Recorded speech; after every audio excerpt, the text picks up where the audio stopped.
And what's up, everybody? I'm back with another movie review. Today I am reviewing Batman Begins, released in 2005.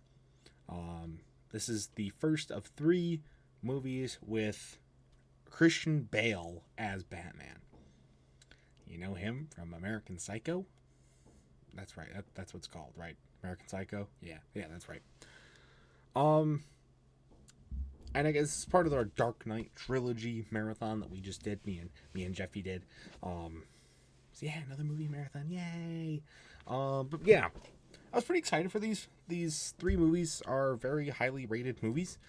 I didn't really know a whole lot about them going in, so I'm very excited to review this. I got a lot of thoughts. Let's just jump right into it, shall we? First off, Liam Neeson. Liam Neeson's in it. Ow. Liam Neeson actually does a really good job in this movie. I didn't really know how he was going to be, but he did a pretty good job in this movie. It was also kind of uncanny to see Gotham in the daytime so much. In a lot of other Batman movies or other Batman games, you're used to only seeing Gotham at night. In many cases, exclusively at night. But we get more daytime shots of Gotham than night in this movie. That's a common theme for these three movies, but it is a little uncanny. I mean, they look good. It's not like it's bad or anything like that. It's just weird. Not something you expect. You know what I mean? Now let's talk about Christian Bale as Batman. Yeah, actually, I liked it. He plays a really good Batman. It turns it on in the second half for sure. Once he fully goes into Batman mode, which we'll talk about the first half in a minute, but once he goes into full Batman mode, either as Bruce Wayne or as Batman, he is very badass. He has some great one-liners, and just has a lot of good swagger to him. I was a little skeptical going in, just because I didn't know how he was going to play Batman. It didn't seem like a guy that would really work as playing Batman. But I really do think once he actually started being Batman, it went really, really well. So I was very pleasantly surprised to see that. Also, Alfred, whoever played Alfred in this movie, awesome. I'm gonna reference it in the other two movie reviews as well. Did a really good job. As always, Alfred's a great character. We need more Alfreds in our life. We also have they have Oppenheimer as Scarecrow. That's crazy. Morgan Freeman's here.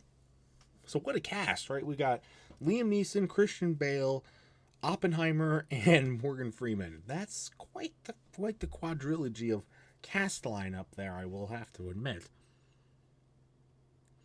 And he does a great job here as well. Morgan Freeman, one of my all-time favorite actors, does an amazing job here. Oppenheimer does a really good job as Scarecrow, too.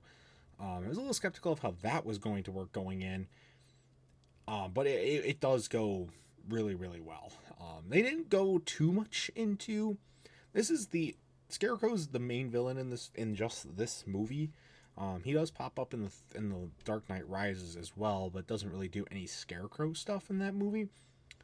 After seeing Scarecrow in the Arkham games, I was kind of hoping that we get to see a little bit more of him. I think Scarecrow, as far as like a terrifying villain, is one of the more top villains as far as like just straight up horror, not necessarily like super big or super tough or super deadly even, though he is pretty deadly.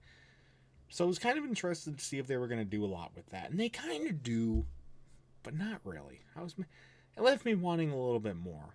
But it is good what we got. Now let's talk about some of the ways that they went about this movie. So the first half of the movie roughly is the origins of Batman. We get a whole scene with him as a kid and how he fell into a cave full of bats and then got terrified about that. Then we see his parents get killed, and then we see him go off and do this training stuff with Liam Neeson, and then he comes back and becomes Batman. And the second half is him being Batman and taking down the mafia. I mean, that's what he does in this movie, is take down the frickin' mafia. Pretty frickin' cool, along with Scarecrow. And it's kind of a tale of two halves for me, really, because the first half, I was not really engaged at all. Maybe it's just because I've seen so many Batman movies and I've played the Arkham games. I've played Lego Batman for fuck's sakes. Like, I know Batman's origin. I didn't need half of a already almost 2.5 hour long film. I didn't need half of that dedicated to stuff that I already know. I will give them credit, though, for a lot of the training stuff. That was new. That's not something that I really had seen before. So I do give them credit there. I did like that. It did get dragged out a long time, though. Like, and the kids stuff got dragged out a long time. And that's a common theme that we're going to see with these three movies. It just gets dragged out. The pacing of the first half of this movie is just god-awful. I was so disengaged. Completely forgot I was even watching a Batman film. Because they mention nothing about Batman except for the bats. The bat stuff when he was a kid, that's all we get Batman related until the halfway point of the movie, roughly. Then it flips. On a dime, it flips, and that's where the movie really starts to take off, in my opinion. And it ends on a really good note, because once we get to see actual Batman stuff, we get to see Christian Bale really pop off as Bruce Wayne with the great one-liners and all this, swag stuff. And then we get to see some epic fight scenes as Batman, some epic shots, some epic battles, all cultivating some really good stuff. That's, again, where the movie really took off. The pacing got a lot better, and, it's very, very engaging. It's what you want to see out of Batman. Like, yeah, the character development, it's great. It's great. It's Batman, though. We know, okay? It's 2005. Plenty of Batman media had been out at this time. All right? It's not like this was the first ever Batman film. Far from it, in fact. So let's get to more of the action stuff. And once the action stuff really, really kicked in, it was awesome. Plus, because, the technology that they use with, like, the Batmobile and the mansion and the suit and all this other stuff, it looks really good. Still, even after 20 years, it still looks really, really good. Still seems very, very modern. And it helps that this movie still looks really, really good after 20 years. Everything still looks really good, flows really good.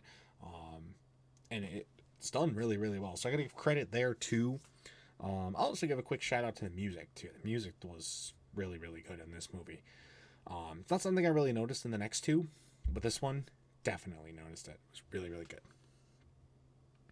But yeah, I did not like the first half of this movie, and I loved the second half. If this was a movie just condensed down to the second half with just a little bit of establishment stuff at the beginning, maybe it would have made my favorite movies list.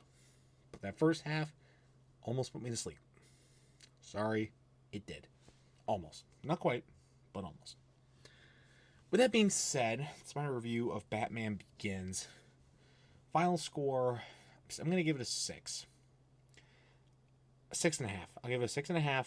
That's being a little generous, but we did end off on a good note. I did enjoy the second half, so I do have a good taste left in my mouth, but I cannot forget that beginning. If we cut down the beginning, made it more action-y, Batman-y stuff, probably could have given this one an 8. 8.5 even. That second half stuff was awesome, but alas, cannot. So that being said, that is going to do it for Batman Begins. What do you guys think of this movie? If you've ever seen it, let me know your thoughts about it in the comments section down below. And that's going to do it for this video as well. So stay tuned for much more amazing content, including more movie reviews and other awesome stuff. And until next time, see you guys later. Goodbye.